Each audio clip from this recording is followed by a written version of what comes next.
on the problem of evil, problem of suffering. A secular philosopher describes it this way. So the Christians believe God is all-powerful. The Christians believe God is all-loving. The Christians know there is suffering.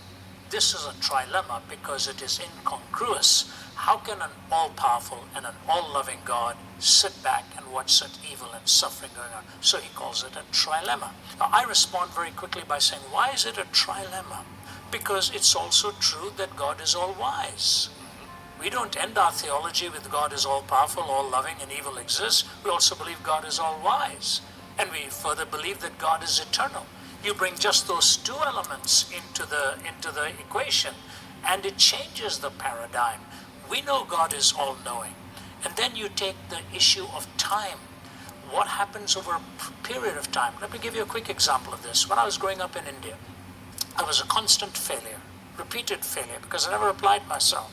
And then all of a sudden I passed at very high honors and the ability to join the Indian Air Force. Out of 300, they were going to select 10. I came in at number 3. So I sit down in front of this Churchillian-looking wing commander, and he stares at me across the table, and he's asking me a few questions. And then he leans over, and in Hindi he says, Beta. Beta means son. He said, Beta, you're a good man, you're a nice man, but I'm going to reject you. Just like that. And I visibly felt my body start to tremble. He said, this job is about killing, and psychologically you are not equipped to kill.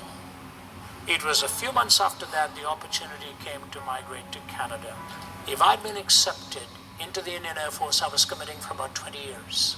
I would never have come here, never would have had the time to sense the call for God into ministry. Never have seen the life that God has now given to me to be a persuader and help people understand the beauty of the gospel message. That door was slammed. It took years to find out why that door was slammed. There are emotionally satisfying answers as time goes by.